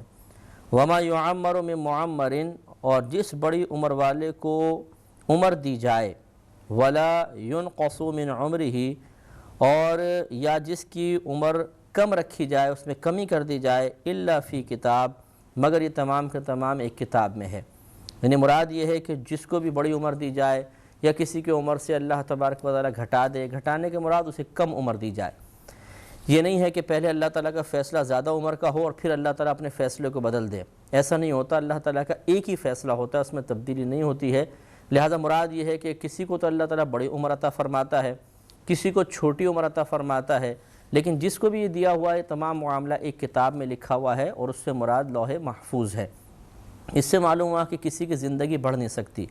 کسی کی عمر کم نہیں ہو سکتی، کیونکہ اللہ تبارک و تعالیٰ نے سب لوگوں کی عمریں لکھ دی ہیں کہ یہ لوح محفوظ میں مثلا کسی کے 60 سال ہے، کسی کے 40 سال ہے، اور اللہ تبارک و تعالیٰ کا لکھا ہوا بدلتا نہیں ہے۔ اس سے معلوم ہوا کہ لمبی عمر کی جو ہم دعا کرتے ہیں کہ اللہ تعالیٰ آپ کو لمبی عمر عطا فرمائے، اس دعا کی اگر مقبولیت ہو بھی جاتی ہے اللہ کی بارگاہ میں، تو اس کا مطلب ہرگز یہ نہیں ہے کہ میں 60 سال زندہ رہنا تھا اور آپ کی دعا سے 65 سال ہو جائیں گے، یا ہم کسی کے لیے بد دعا کر دیں کہ اللہ تعالیٰ تجھے جلدی مار دے معاذ اللہ، حالانکہ کہنا نہیں چاہیے کہ اور تو اس اگر دعا وہ مقبول ہو گئی تو اس کا مطلب یہ ہے کہ وہ اگر 60 سال زندہ رہنا تھا تو اب 50 سال میں مر جائے گا۔ اسی طریقے سے کوئی جادو کر کے، بعض لوگ کہتے ہیں جس نے تو جادو کر کے مار دیا، یا کوئی خودکشی کرتا ہے اور وہ مر جاتا ہے تو بعض لوگ کہتے ہیں کہ دیکھو جی اس نے اپنی زندگی کو وقت سے پہلے ختم کر دیا۔ یہ تمام خیالات غلط ہیں۔ معلوم یہ ہوا کہ جب لوح محفوظ میں اللہ تبارک و تعالیٰ نے ایک عمر کی مدت لکھ دی ہے تو اب اس میں کمی بیشی ممکن نہیں ہے۔ جب کمی بیشی ممکن نہیں ہے تو اس کا مطلب یہ ہوا کہ اگر ہماری دعا کسی کی عمر کی زیادتی کے حق میں مقبول ہوگی تو مقدار میں اضافہ نہیں ہوگا بلکہ عمر میں برکت ہوگی۔ برکت کا مطلب یہ ہوگا کہ وہ شخص اگر 60 سال زندہ رہنا تھا مثلا، تو اتنی تیزی کے ساتھ وقت گزرتا، یعنی اس دعا کے علاوہ اتنی تیزی سے گزرتا کہ پتہ بھی نہ چلتا، اور وہ کہتا ہے کہ میری زندگی ختم ہو گئی فوراً، لیکن عمر اس دعا کی مقبولیت کی برکت سے وہ کہے گا کہ اب میری عمر اتنی لمبی ہو گئی 60 برس ہے، لیکن لگتا ہے میں 100 برس زندہ رہا ہوں۔ یا آپ محسوس کریں کہ بعض لوگ ایسے ہی کہتے ہوئے آپ کو نظر آئیں گے کہ ہم 50 سال، مثلا کوئی شخص کہتا ہے میرا 50واں سال چل رہا ہے لیکن مجھے لگتا ہے کہ 100 سال میں زندہ رہا ہوں، یعنی اتنی برکت عمر میں نظر آتی ہے۔ اور اسی طرح اس کے برعکس بعضوں کی عمر وہی ہوتی ہے نارمل، مطلب 50-60 سال اس نے زندہ رہنا تھا، اللہ نے یہی لوح محفوظ میں لکھا تھا، لیکن اتنی تیزی کے ساتھ اس کے ایام گزرتے ہیں کہ اس کو احساس ہی نہیں رہتا، اور وہ کہتا ہے کہ مجھے تو لگتا ہے کہ میں کل ہی پیدا ہوا تھا اور آج میں مر رہا ہوں۔ اسی طرح اگر وہ خودکشی کرتا ہے تو وہ کوئی اپنی عمر کو گھٹاتا نہیں ہے، عمر اس کی اتنی ہی لکھی تھی، لیکن اس نے اپنی عمر کے اختتام کے لیے ایک ممنوعہ فعل کا ارتکاب کیا، اس وجہ سے وہ قابل گرفت ہے۔ یہ مطلب نہیں ہوتا ہے کہ اس نے یعنی اعتراض مقام اعتراض نہیں ہے کہ دیکھو جی اللہ تعالیٰ نے جب لوح محفوظ میں اس کے لیے 35 سال میں مرنا ہی لکھا تھا، تو اگر اس نے 35ویں سال میں خودکشی کر لی تو اس نے تو اللہ تعالیٰ کی جو عمر کی مقرر کردہ مدت ہے اسی میں دنیا سے پردہ کیا ہے، تو اسی گرفت کیا؟ گرفت اس وجہ سے ہے کہ اگر وہ اس نے مرنا 35 سال کے بعد ہی تھا مثلا، لیکن طبعی موت مرتا، یا اللہ تعالیٰ جو اس کے لیے موت کا انتخاب فرماتا اس طریقے سے اسے مرنا تھا۔ اس نے خود ایک فعل کا انتخاب کیا اور جس کام کو منع کیا گیا تھا اس ممنوع کام کو کیا، اس وجہ سے اس کی گرفت ہوگی، نافرمانی کی وجہ سے۔ یوں ہی جادو ٹونے سے اچھی طرح یاد رکھیے گا، تعویذ گنڈو جادو ٹونے سے کوئی کسی کو نہیں مار سکتا۔ اگر کوئی مرے گا تو اللہ تبارک و تعالیٰ کی طرف سے مقرر کردہ مدت کے اختتام کی بنا پر ہی اس کا انتقال ہوگا۔ یہ الگ بات ہے کہ کسی نے اسی وقت میں جادو بھی کروا دیا ہو۔ مثال کے طور پر ایک شخص کی اللہ تعالیٰ کے نزدیک عمر ہے 10 سال کہ 10 سال میں بچہ مر جائے گا، اب کسی نے دشمنی میں اس بچے پہ جادو کروا دیا، 10ویں سال کی عمر میں بچے کا انتقال ہو گیا، تو یہ لوگ خوش ہوتے رہتے ہیں کہ دیکھا ہم نے کیسا بچے کو مار دیا، حالانکہ کوئی انسان نہیں مار سکتا، بلکہ یہ عقیدہ رکھنا بھی نہیں چاہیے، کیونکہ اگر خدا نخواستہ عقیدہ رکھا کہ اس کی عمر تو زیادہ ہونے والی تھی اور ہم نے اس کو 10ویں سال میں مار دیا، تو گویا کہ ہم یہ عقیدہ رکھ رہے ہیں کہ ہمارے پاس ایسے اعمال ہیں، ایسے افعال ہیں، ایسے ہمارے پاس کچھ وظائف وغیرہ یا جادو ہے کہ جو اللہ تبارک و تعالیٰ کے فیصلے کو بھی بدل دیتا ہے، اور یہ کفر ہے۔ اللہ نے فرمایا لا مبدل لکلمات اللہ، اللہ کے کلمات کو بدلنے والا کوئی ہے ہی نہیں، لا تبدیل لکلمات اللہ، اللہ کے کلمات بالکل نہیں بدلتے ہیں، لہٰذا کوئی کسی کو جادو ٹونے کے ذریعے نہیں مار سکتا، اللہ کی طرف سے موت ہوتی ہے۔ ہاں جادو ٹونے والے کی گرفت اس وجہ سے ہوتی ہے کہ اس کو اس کام سے منع کیا گیا تھا، اس نے ایک ممنوعہ فعل کا ارتکاب کیا جس کی وجہ سے اس کی گرفت ہوگی۔ یہی معاملہ قتل و غارت وغیرہ کا ہوتا ہے یا بم بلاسٹ کا ہوتا ہے کہ کسی کو قتل کیا یا بم لگا دیا اڑ گئے لوگ، تو ان کی مدت عمر کی یہی تھی، اسی میں ان کو مرنا تھا سب کو۔ اس شخص نے ایسا نہیں کیا کہ ان کو وقت سے پہلے مار دیا، وہ اسی عمر میں ان کو مرنا تھا، لیکن اس شخص کی گرفت اس وجہ سے ہوگی کہ اس کو منع کیا گیا تھا کہ کسی مسلمان کی عزت، جان، مال، آبرو کو آپ نے اس پہ ہاتھ نہیں ڈالنا ہے، ناحق کسی کو قتل نہیں کرنا ہے، اور اس نے اس کا ارتکاب کیا، اس وجہ سے اس کی گرفت ہوگی۔ تو اللہ تعالیٰ نے ارشاد فرمایا کہ جس کو بڑی عمر دی جائے، جس بڑی عمر والے کو بڑی عمر دی جائے اور جس کی عمر میں سے کمی کرتی جائے، سب کا سب لوح محفوظ میں درج ہے۔ ان ذالک علی اللہ یسیر، بے شک یہ اللہ تبارک و تعالیٰ کے لیے آسان ہے۔ یعنی اتنا کثیر لوگوں کی عمر کا لکھنا، اور صرف لوگوں سے مراد ہماری انسان ہی نہیں ہے، جنات بھی مرتے ہیں، انسان بھی مرتے ہیں، جانور، چرندے، پرندے، درندے، سمندر کی مچھلیاں، کیڑے مکوڑے، یعنی ایک دن کا اگر حساب کیا جائے حقیقتاً مرنے والوں کا ہم حساب نہیں کر سکتے۔ اربوں خربوں مخلوق مرتی ہوگی، اور اربوں خربوں کو اللہ تبارک و تعالی پیدا فرما دیتا ہے، اس کا یہ نظام وہی جانتا ہے، ہم اس پہ حقیقتاً مطلع تک نہیں ہو سکتے۔ اس کو باقاعدہ واچ کرنا یا اس کا مطلب مشاہدہ کر کے اس کو ریکارڈ میں رکھنا، یہ تو ناممکنات میں سے ہمارے لیے۔ ہم تو یہ بھی مطلب جانچ پڑتال نہیں کر سکتے یا اس کا حساب و کتاب نہیں رکھ سکتے کہ کتنے پیدا ہوئے کتنے مر گئے۔ تو اس لیے اللہ تبارک و تعالیٰ کے لیے بہرحال یہ کام آسان ہے، اور جس رب کے لیے اتنا بڑا کام آسان ہو، یقینی سی بات ہے کہ وہ ذات بڑی عظمت والی ہے، بہت عظمت کی حامل ہے۔ اسی ذات کے اوپر ایمان لانا، اس کی اطاعت کرنا، اس کا کہنا ماننا اور اسے اپنا رب تسلیم کرنا، یہی سمجھداری کا کام ہے۔ وَمَا يَسْتَوِي الْبَحْرَانِ، اور دونوں سمندر ایک سے نہیں ہوتے۔ دو سمندر سے مراد ایک تو جو سمندر ہوتا ہے جس میں کڑوا یعنی تلخ پانی ہوتا ہے، نمکین، سخت نمکین پانی، جس کو ہم سمندر کا نام دیتے ہیں، اور ایک مراد دوسرے سمندر سے دریا ہے۔ دریا کا پانی میٹھا ہوتا ہے، آپ کو پتہ ہی ہے۔ تو اللہ نے ارشاد فرمایا کہ ھذا عذب فرات، یہ میٹھا ہے، بہت زیادہ میٹھا، سائغ شرابہ، خوشگوار ہے اس کا پانی، وَھذا ملح اجاج، اور یہ کھاری ہے، کھارا پانی ہے اس کا، اور یہ تلخ ہے۔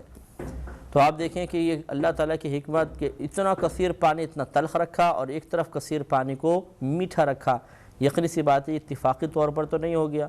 یہ نظام ایسا تو نہیں بن گیا پانی کا کہ اتفاقی طور پر ہو جائے۔ یقیناً ایک ذات ایسی ہے کہ جو ایک پانی میں اتنا زیادہ اس نے نمک ملایا اور دوسرے پانی میں نمک کا شائبہ تک نہیں ہے۔ یہ بڑی حکمت کے ساتھ ہی کام ہوا ہے، اور وہ ایک حکمت والا کام کرنے والی ذات، حکیم ذات اللہ تبارک و تعالیٰ کی ہے۔ لیکن ان دونوں کے اندر ذائقے کے اعتبار سے فرق ہے، لیکن اللہ تبارک و تعالیٰ نے ایک چیز کے معاملے میں ان دونوں کو مشترک قرار دیا کہ وَمِن كُلٍّ، اور ان میں سے ہر ایک سے تَأْكُلُونَ لَحْمًا طَرِيًّا، تم کھاتے ہو تازہ گوشت،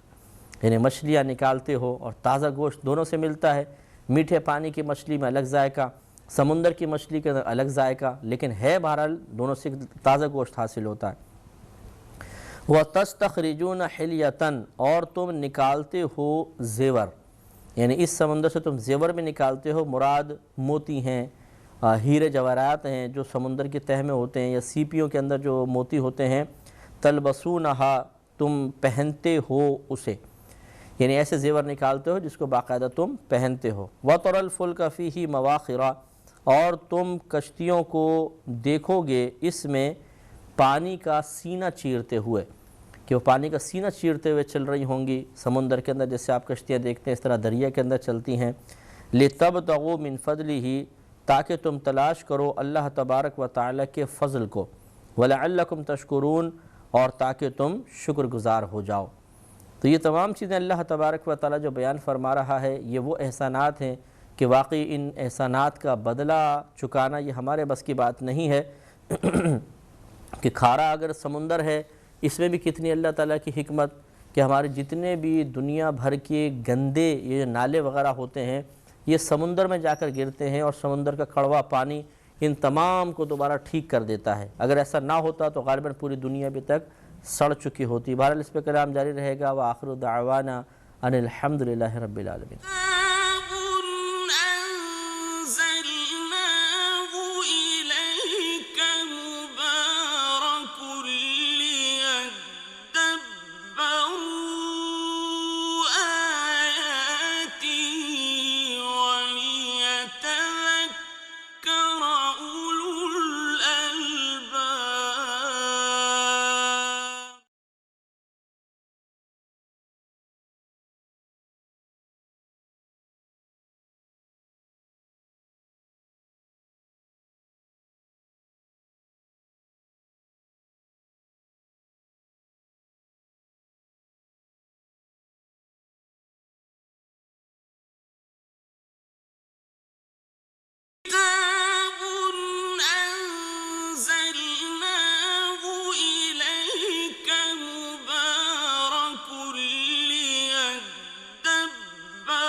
الحمد للہ رب العالمین، والصلاة والسلام علی سید الانبیاء والمرسلین،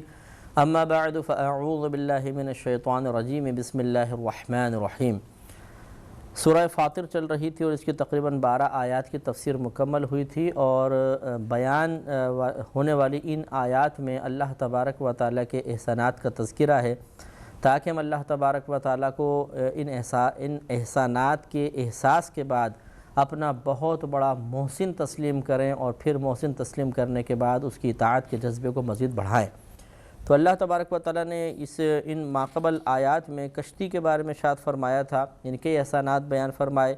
کہ سمندر بھی پیدا کیا، دریا بھی پیدا فرمایا، ایک کا پانی کو کڑوا رکھا، اس میں بھی حکمتیں اللہ تعالیٰ کی ہیں، ایک کے پانی کو میٹھا رکھا، اس میں بھی اللہ تبارک و تعالیٰ کی حکمت ہے، اور پھر اس میں اتنا زیادہ ہمارا رزق کا سامان رکھا کہ تازہ گوشت نکلتا ہے، مچھلی نکلتی ہیں، اور اس سے اربوں خربوں لوگ نفع حاصل کرتے ہیں، موتی وغیرہ پیدا فرمائے، سمندر سے موتی نکالے جاتے ہیں جن کو بطور زیور استعمال کیا جاتا ہے، یہ بھی اللہ تعالیٰ کا ایک احسان ہے۔ اور اس طرح کشتیوں کو اس سمندر میں اور دریا میں چلنے کا موقع عنایت فرمایا، یہ بھی مطلب اللہ کا بڑا کرم ہے کہ ایک سوئی آپ رکھ دیں تو وہ سمندر میں بیٹھ جاتی ہے، دریا میں یا پانی میں نیچے چلی جاتی ہے، لیکن ٹنوں وزنی جہاز اسی سمندر کے سینے کے اوپر آرام سے کھڑے رہتے ہیں اور پانی کے اندر نہیں جاتے ہیں۔ یہ اللہ تبارک و تعالیٰ کا بہت ہی بڑا کرم ہے، اور ان کشتیوں وغیرہ کے ذریعے ہم اللہ تعالیٰ کا فضل حاصل کرتے ہیں کہ یہ کشتیاں ایک مقام سے دوسرے مقام تک ہمارا سامان پہنچاتی ہیں، سامان تجارت جس سے ہم نفع حاصل کرتے ہیں۔ انہی کشتیوں کو سمندر کے بیچ میں، دریا کے بیچ میں لے جا کر جال وغیرہ ڈال کے مچھلیاں پکڑی جاتی ہیں۔ غرض یہ کہ بہت سارے کام، اور بہت سے انڈونیشیا کے غالباً اکثر جزائر ایسے ہیں کہ جہاں پر یعنی بہت سے مقامات ایسے ہیں اس کے علاوہ بھی کہ جہاں لوگ انہی کشتیوں میں اپنی زندگی گزار رہے ہیں، یعنی ایسا ہے کہ چاروں طرف سمندر ہے تو یا پانی جمع ہے تو وہ اس میں کشتیوں میں ہی اپنی زندگی گزارتے ہیں، اسی میں ان کے گھر بنے ہوئے ہیں، جیسے کہ آپ نے ڈاکومنٹری فلمز وغیرہ میں کبھی دیکھا ہوگا۔ تو غرض یہ کہ اللہ تعالیٰ کا یہ بہت ہی بڑا احسان ہے کہ اس نے اتنی ساری نعمتیں پیدا فرما کر اور ہمارے لیے زندگی گزارنے کو آسان بنا دیا۔ مزید احسانات کا تذکرہ کرتے ہوئے ارشاد فرمایا کہ یولج اللیل فی النہار، وہ رات کو لاتا ہے دن کے حصے میں، وَيُولِجُ النَّهَارَ فِي اللَّيْلِ، اور دن کو لاتا ہے رات کے حصے میں۔ یعنی کیا مطلب رات چل رہی ہوتی ہے تو دن شروع ہو جاتا ہے، دن ختم ہوتا ہے تو رات، ایسا لگتا ہے کہ ایک ہی کے اندر سے دوسری چیز نکل رہی ہے۔ یہ اللہ کا بڑا کمال ہے۔ وَسَخَّرَ الشَّمْسَ وَالْقَمَرَ، اور اس نے مسخر کر دیے سورج اور چاند۔ مسخر کرنے کا مطلب انہیں ہمارے کام میں لگا دیا ہے کہ چاند رات کو روشنی فراہم کرتا ہے، سورج دن میں روشنی فراہم کرتا ہے، چاند سے ہم دنوں مہینوں وغیرہ کا حساب کرتے ہیں، راستے وغیرہ طے کیے جاتے ہیں، سورج کے ذریعے ہمیں پتہ چلتا ہے دن نکل آیا ہے، اور سورج کی روشنی سے ہزارہ قسم کی توانائی ہم حاصل کرتے ہیں اور نفع اٹھاتے ہیں۔ تو یہ سب بھی اللہ کے احسانات ہیں۔ کل یجری لاجل مسمی، ہر ایک یعنی چاند اور سورج میں سے ہر ایک چلتا ہے ایک مقررہ مدت تک، یعنی چاند کی ایک مقررہ مدت ہے، جب وہ چلتا ہے پھر وہ غائب ہو جاتا ہے، سورج نکل آتا ہے، پھر سورج طلوع ہو کر غروب ہوتا ہے، تو اس کی گویا کہ مدت ختم ہو گئی، پھر چاند آ جاتا ہے۔ اسی طرح اللہ تعالیٰ نے ان کو ہمارے لیے مسخر کر کے بہت سارے ہمارے معاملات ان کے ذریعے حل فرمائے ہیں۔ ذالکم اللہ ربکم لہ الملک، یہ ہے اللہ تبارک و تعالیٰ تمہارا رب، اسی کے لیے سلطنت و بادشاہی ہے۔ یہ کتنی پیاری بات بیان فرمائی کہ یہ جتنے بھی احسانات دیکھ رہے ہو، جتنے انعامات دیکھ رہے ہو، یہ اتفاقی طور پر مارز وجود میں نہیں آئے، بلکہ باقاعدہ ایک ذات ہے جو بہت ہی وسعت علم کی حامل ہے، اس کی علمی وسعت بہت زیادہ ہے، اور اس نے ان تمام چیزوں کو پیدا فرمایا ہے، اس کا نام اللہ ہے، اور یہ تمام کی تمام چیزیں اسی کی ملک ہیں۔ والذین تدعون من دونہ، اور وہ لوگ جو ان کے علاوہ یعنی اللہ تبارک و تعالیٰ کے علاوہ دوسروں کو پوجتے ہیں، بتوں وغیرہ کو، ما یملکون من قطمیر، تو وہ بت وغیرہ جو ہیں وہ کھجور کے ایک چھلکے کے بھی مالک نہیں ہیں۔ ان تدعوہم، اگر تم انہیں پکارو گے، لا یسمعوا دعاءکم، تو وہ تمہاری پکار نہیں سنیں گے، کیونکہ بت ایک بے جان چیز ہے اور بے جان چیز ہماری پکار نہیں سنے گی۔ وَلَوْ سَمِعُوا مَا اسْتَجَابُوا لَكُمْ، اور بالفرض اگر وہ سن بھی لیں تو تمہاری کوئی حاجت روائی نہیں کر سکتے، تمہاری کوئی بات کو پورا نہیں کر سکتے ہیں۔ کہ اگر بالفرض یہ تصور کر لیا جائے کہ آپ وہ سنتے ہیں، اسی لیے قضیہ فرضیہ ہے یہ کہ وَلَوْ سَمِعُوا، اگر بالفرض وہ سن لیں تو پھر وہ اس بات کو پورا بھی نہیں کر سکتے ہیں، یعنی تمہاری حاجت کو پورا نہیں کر سکتے ہیں، کیونکہ حاجتیں پورے کرنے والی ذات تو اللہ تبارک و تعالیٰ کی ہے۔ وَيَوْمَ الْقِيَامَةِ يَكْفُرُونَ بِشِرْكِكُمْ، اور قیامت کے دن وہ تمہارے شرک کا انکار کریں گے، یعنی اللہ تبارک و تعالیٰ نے بتوں کو قوت گویا عطا فرما دے گا، یا وہ نفوس قدسیہ انسانوں میں سے، چاہے وہ انبیاء علیہ السلام ہوں یا اولیاء عظام ہوں، کہ جن کو خدا نخواستہ معبود قرار دیا گیا، یہ بھی عبادت کے لائق قرار دیا گیا، یہ بھی بیزاریت کا اظہار کریں گے۔ اور اسی طرح فرشتوں میں سے اگر کسی کو خدا بنا لیا گیا تھا تو وہ بھی براءت کا اظہار کر دیں گے۔ غرض ہے کہ جس کو بھی اللہ تعالیٰ کے ساتھ شریک ٹھہرایا گیا وہ بروز قیامت ان کفار کے عمل سے بیزاریت کا اظہار کرے گا۔ وَلَا يُنَبِّئُكَ مِثْلُ خبیر، اور خبر نہیں دے گا تجھے خبر دینے والے کی مثل، یعنی جیسے اللہ تبارک و تعالیٰ تمہیں ان غلط کاموں کے انجام کی خبر دے رہا ہے، اور کوئی تمہیں ایسی خبر نہیں دے سکتا ہے، کیونکہ مستقبل کا حال صرف اور صرف اللہ کو پتہ ہے۔ اور اللہ تبارک و تعالیٰ پھر اپنے رسولوں میں سے جس کو چاہتا ہے اس مستقبل کے احوال میں سے بعض پر مطلع فرما دیتا ہے، اور پھر اجازت دے دیتا ہے کہ وہ پھر انبیاء علیہ السلام ان علوم غیبیہ کو مخلوق تک پہنچا دیتے ہیں، لیکن جہاں تک اللہ تعالیٰ کی اجازت ہوتی ہے وہاں تک۔ تو اس سے معلوم ہوا کہ اللہ تبارک و تعالیٰ کے علاوہ مستقبل کے احوال کوئی بھی نہیں جانتا، اور اسی رب کی عبادت کی جانی چاہیے۔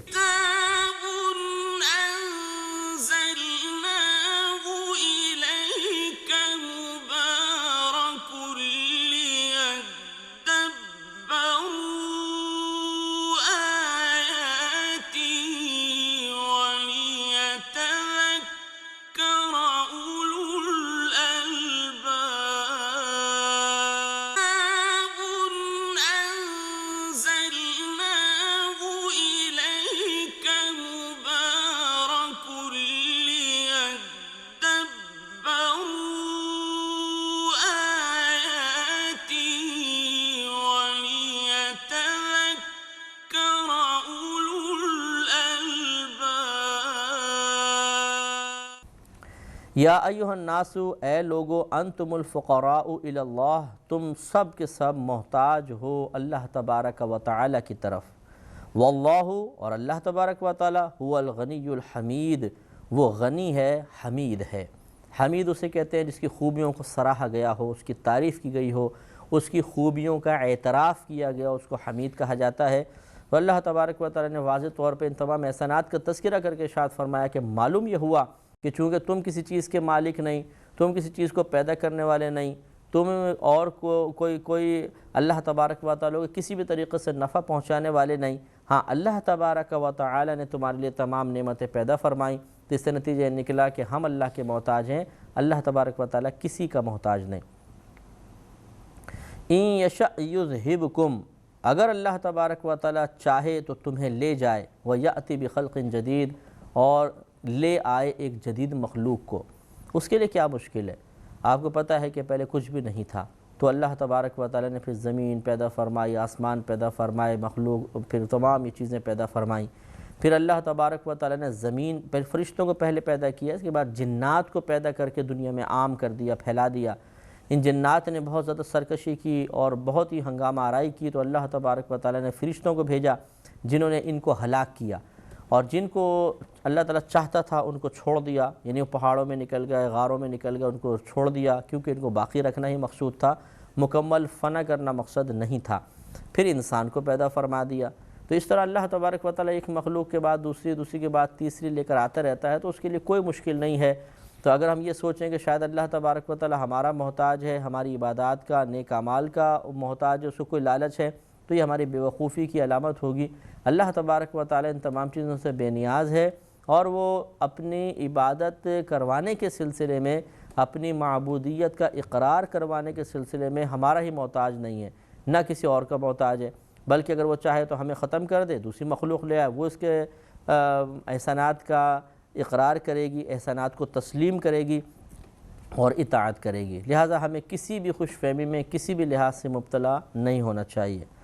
وَمَا ذَلِكَ عَلَى اللَّهِ بِعَزِيزٍ، اور یہ اللہ تبارک و تعالیٰ پر کچھ بھی دشوار نہیں ہے، بہت آسان ہے کہ ایک مخلوق کو ختم کر دے، دوسری کو لے آئے۔ اس کے بعد اللہ تبارک و تعالیٰ نے میدان محشر کے ایک معاملے کا تذکرہ فرمایا، جس کا مضمون خلاصہ یہ ہے کہ میدان محشر میں کوئی جان کسی جان کا بدلہ نہیں اٹھائے گی، یعنی اس اعتبار سے کہ کوئی یہ کہے کہ یار تم میرے گناہ لے لو اور میری جان بخشوا دو، ایسا نہیں ہو سکتا ہے۔ ہر شخص اپنے اپنے اعمال کا خود ذمہ دار ہوگا۔ ہاں یہ ہوگا کہ اللہ تبارک و تعالی سفارش اور شفاعت کی توفیق عطا فرمائے گا،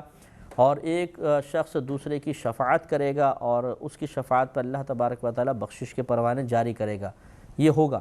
لیکن ایسا نہیں ہے کہ ایک جان دوسری جان کا بوجھ اٹھا لے، کہ باپ کہے کہ بیٹا میں بڑا گناہگار تھا، میں نے بڑے تم پہ احسان کیا، اب سارے گناہ تم لے لو اور میں بچ جاؤں، ایسا نہیں ہو سکتا ہے۔ نہ کفار کا کوئی مسلمان بوجھ اٹھائے گا، نہ مسلمان کا کافر، نہ ایک مسلمان کا دوسرا مسلمان، نہ ایک کافر کا دوسرا کافر، سب اپنے اپنے اعمال کے خود ذمہ دار ہوں گے۔ تو ارشاد فرمایا کہ وَلَا تَزِرُ وَازِرَةٌ وِزْرَ أُخْرَى، اور کوئی بوجھ اٹھانے والی جان دوسرے کا بوجھ نہیں اٹھائے گی، سب خود بھی اٹھائیں گے۔ وَإِن تَدْعُ مُثْقَلَةٌ إِلَىٰ حِمْلِهَا لَا يُحْمَلْ مِنْهُ شَيْءٌ، اور اگر کوئی بوجھ والی یعنی کوئی بوجھ والی جان اپنا بوجھ بانٹنے کے لیے کسی کو بلائے گی تو اس کے بوجھ میں سے کوئی کچھ بھی نہیں اٹھائے گا۔ یعنی ایسا ہوگا کہ جیسے ایک روایت میں ہے کہ ایک شوہر اپنی زوجہ سے کہے گا کہ مجھے ایک نیکی کی ضرورت ہے، وہ مجھے دے دے، تو زوجہ کہے گی کہ آج میں آپ کو کچھ بھی نہیں دے سکتی۔ تو نبی کریم صلی اللہ علیہ وسلم فرماتے ہیں کہ وہ شخص اسے وہ احسانات یاد دلائے گا جو دنیا میں اس نے اس پر کیے تھے، کہ کیا میں نے تمہیں یہ لا کر نہیں دیا تھا، کہ یہ نہیں دیا تھا، کہ یہ نہیں دیا تھا، وہ سب کا اقرار کرے گی، لیکن کہے گی کہ آج میں نہیں کر سکتی ہوں، مجھے خود نیکیوں کی ضرورت ہے، میں تمہارا بوجھ کیسے اٹھاؤں۔ اسی طرح ایک روایت میں ماں باپ ہوں گے، وہ اولاد سے کہیں گے کہ آج ہمیں تمہاری بڑی ضرورت ہے، ہمارا کچھ بوجھ اٹھا لو، وہ منع کر دیں گے۔ تو اس طرح کئی واقعات ملتے ہیں۔ تو اللہ تعالیٰ نے ارشاد فرمایا کہ اگر کوئی بوجھ اٹھانے والی جان اپنا بوجھ بانٹنے کے لیے کسی کو بلائے گی تو اس کے بوجھ میں سے یعنی دوسری جان کوئی بھی چیز نہیں اٹھائے گی۔ وَلَوْ كَانَ ذَا قُرْبَىٰ، اگرچہ ہو وہ قریبی رشتہ دار، تو وہاں سب رشتہ ناطے بھول جائیں گے، کوئی کسی کا ذمہ دار بننے کے لیے تیار نہیں ہوگا۔ جیسے آج کل بعض بیوقوف یہ کہہ دیتے ہیں معذرت کے ساتھ، یہ اگر آپ کو برا لگا ہو تو ہم معذرت چاہتے ہیں، لیکن حقیقت ہے کہ یہ بہت بڑی بیوقوفی ہے کہ بعض اوقات بڑے چھوٹوں کو گناہ کی راہ دکھا کر کہتے ہیں تم یہ کرو، آخرت میں گرفت ہوگی، ہم ذمہ دار ہوں گے، یعنی اس طرح بول دیتے ہیں، صاف صراحتاً بول دیتے ہیں۔ یا دوست بعض اوقات کہتے ہیں یار ہمارے ساتھ یہ برا کام کرو، ہمارے ساتھ ان گناہوں میں تعاون کرو، اور جب کوئی شخص خوف خدا کا اظہار کرے، اللہ تبارک و تعالیٰ کی میدان معاشر میں گرفت کا تذکرہ کرے، تو بولتے ہیں یار تم کیوں گھبراتے ہو، ہم ہیں نا، تو ہمیں آگے پیش کر دینا، میں اس کا ذمہ دار ہوں گا، بس تم کام کرو۔ آپ کیا ذمہ دار ہوں گے؟ اللہ تعالیٰ تو خود قرآن پاک میں بیان فرما رہا ہے کہ کوئی کسی جان کا بوجھ نہیں اٹھائے گی۔ یہاں پر آج ابھی یہ اتنے بڑے بڑے دعویٰ کرنے والا جو ہے، ابھی ایک گولی چل جائے، اگر ایک بم بلاسٹ ہو جائے تو نظر بھی نہیں آئے گا کہ دوسرے کو سنبھالے، دوسرے کو کیئر کرے، بھاگ جائے گا اس کو اکیلا چھوڑ کر۔ تو یہاں کے دہشت اور یہاں کی جو ہولناکی ہے وہ تو کچھ بھی نہیں ہے، لیکن اس کے باوجود کہیں اگر بم بلاسٹ ہو، وہاں جو افراتفری مچتی ہے اور جو چہروں پہ خوف کے آثار نمایاں ہوتے ہیں وہ دیکھنے والے ہوتے ہیں، اور میدان معاشر کی ہولناکی اس سے ہزارہ گنا زیادہ ہے، کیونکہ یہاں پھر بھی بچنے کا امکان ہے، اور وہاں پر ایسا لگے گا کہ اب تو ہم ہلاک ہو گئے، جہنم سامنے ہوگی، اللہ کا غضب بھی جوش پر ہوگا، اور آدمی کو اپنی زندگی بھر کے اعمال نامے دے دیے جائیں گے، اس کو وہ دیکھ رہا ہوگا کہ اس میں ہزارہ گناہ ہیں، اور اسے اپنی گرفت کا احساس ہوگا، وہاں کی ہولناکی کچھ اور ہی ہوگی۔ تو آج یہاں پہ بڑے بڑے دعوے کرنے والا اور اپنے آپ کو بہت مضبوط سمجھنے والا بہت بڑا بیوقوف ہے کہ میدان محشر میں آپ یہ دیکھیں گے کہ یہی شخص بھیگی بلی بن کر کھڑا ہوا ہے، چاہے کتنے بڑا اس کے پاس منصب ہو، کتنی ہی افرادی قوت ہو، کتنی اولاد کی کثرت ہو، کتنی ہی مال کی فراوانی ہو، لیکن یہ سب یہیں رہ جائے گا۔ میدان معاشر میں تو تنہا جائے گا، بدن پہ بعضوں کے تو کپڑے تک نہیں ہوں گے، برہنہ ہوں گے، وہ بیچارہ کیا کسی کو سنبھالے گا۔ اس لیے ہماری معتبرانہ گزارش یہی ہے کہ خواہ شیطان کے دھوکے میں مبتلا ہو کر تکبراً اپنے آپ کو بڑا سمجھتے ہوئے اس طرح دعوے کر کے دوسرے کو گناہوں پہ دلیل کرنے سے بہتر یہ ہے کہ اللہ تعالیٰ کی طرف رجوع کیا جائے، عاجزی انکساری کا مظاہرہ کیا جائے، اور میدان معاشر میں اپنے آپ کو ایک انتہائی حقیر ترین مخلوق کے طور پر ہی دیکھا جائے تو بہت ہی بہتر ہے۔ جہاں تکبر کیا وہاں ہلاک ہو جائیں گے۔ انما تنذر الذین یخشون ربهم بالغیب، اللہ تعالیٰ نے ارشاد فرمایا کہ حبیب کریم صلی اللہ علیہ وسلم محض آپ ڈراتے ہیں ان لوگوں کو جو خوف رکھتے ہیں اپنے رب کا غیب کے ساتھ، یعنی اپنے رب کو بغیر دیکھے ان کا خوف رکھتے ہیں، آپ انہیں ڈراتے ہیں۔ مراد کہنے کا یہ ہے کہ آپ انہیں ڈراتے ہیں، سے مراد یہ نہیں کہ آپ ان کو نہیں ڈراتے ہیں جو اللہ کا خوف نہیں رکھتے ہیں۔ مراد کہنے کا یہ ہے کہ آپ کے ڈر سنانے کا نفع ان کو حاصل ہوتا ہے جو واقعی اللہ تعالیٰ سے بغیر دیکھے ڈرتے ہیں، اور وہ مسلمان ہیں، متقین ہیں، پرہیزگار ہیں۔ ہر مسلمان کو بھی کیفیت حاصل نہیں ہے۔ آپ ہزارہ آیات بیان کر دیں، آپ بے شمار حدیثیں جو عذاب کے مضامین پر مشتمل ہوں بیان کر دیں، سامنے والے ہنستے رہتے ہیں، وقتی طور پہ اثر قبول کرتے ہیں، تو جیسے ہی وہ محفل، وہ مجلس، وہ اجتماع ختم ہوتا ہے، ساری کیفیات ختم ہو جاتی ہیں، ہنسی مذاق ٹھٹے شروع ہو جاتے ہیں۔ تو ہر ایک اللہ تعالیٰ اور اس کے رسول کریم صلی اللہ علیہ وسلم کے سنائے جانے والے ڈر سے کما حق نفع حاصل نہیں کرتا، وہ منتفع نہیں ہوتا ہے، بلکہ یہ تو اللہ کے کرم نوازی ہوتی ہے کہ جس کو اللہ تعالیٰ خوف عطا فرما دیتا ہے، اور پھر اس خوف کی بنا پر ہر چھوٹی سے چھوٹی بظاہر بات جو گرفت پر مشتمل ہو، آخرت کے عذاب پر مشتمل ہو، دل پر بہت زیادہ اثر انداز ہوتی ہے، اور انسان گھبرا جاتا ہے اور اللہ تعالیٰ کی اطاعت کی طرف میلان کا جذبہ بڑھتا ہے۔ تو یہ اللہ تعالیٰ نے ارشاد فرمایا کہ اے حبیب کریم، محض آپ کا ڈر سنانا انہیں نفع دے گا جو اپنے رب کو بغیر دیکھے، اپنے رب سے بغیر دیکھے ڈرتے ہیں۔ وَأَقَامُوا الصَّلَاةَ، اور وہ نماز قائم رکھتے ہیں۔ اس سے معلوم ہوا کہ نماز کے قیام سے انسان کا باطن پاکیزہ ہوتا ہے، اور یہ باطنی پاکیزگی نبی کریم صلی اللہ علیہ وسلم کے ڈر سنانے کے نفع کو حاصل کرتی ہے، اس میں معاون ثابت ہوتی ہے۔ اس سے معلوم ہوا کہ جو نمازیں نہیں پڑھتا اس کا باطن خراب رہے گا، اور یہ باطن کی خرابی ایک ایسی چیز ہے، یہ جو قلبی سیاہی ہے، یہ جو قلب کے اوپر ایک تہ چڑھ جاتی ہے غفلت کی، یہ تہ نبی کریم صلی اللہ علیہ وسلم کے بتائے ہوئے فرامین کو فراموش کر دیتی ہے۔ بڑی سے بڑی وعیدیں بیان ہوتی ہیں، آدمی ہنسی مذاق کر کے اس کو ٹال دیتا ہے، دل پہ اثر نہیں ہوتا ہے۔ وجہ اس کی وہی ہے کہ اس نے عبادات کے ذریعے قلب کی نورانیت میں اضافے کی کوشش ہی نہیں کی ہوتی۔ اس کے دل میں نہ اللہ کا خوف ہوتا ہے اور نہ عبادات کی نورانیت ہوتی ہے، لہٰذا پھر ڈر سنانا اس کے لیے نافع نہیں رہتا۔ وَمَن تَزَكَّىٰ فَإِنَّمَا يَتَزَكَّىٰ لِنَفْسِهِ، اور جو پاکیزہ ہوا، اس نے ظاہری باطنی پاکیزگی اختیار کی، تو محض وہ پاکیزہ ہوا اپنی ہی ذات کے لیے۔ وَإِلَى اللَّهِ الْمَصِيرُ، اور اللہ ہی کی طرف لوٹنے کا مقام ہے، یہ لوٹنا ہے۔ تو معلوم یہ ہوا کہ اگر کوئی عبادت اختیار کرتا ہے، تقوی پرہیزگاری اختیار کرتا ہے، تو اس میں اللہ تعالیٰ پہ کوئی احسان نہیں ہے، وہ اپنے اوپر یہ احسان کر رہا ہے، اس کا فائدہ اسی کو آخرت میں حاصل ہوگا۔ وآخر دعوانا ان الحمد للہ رب العالمین۔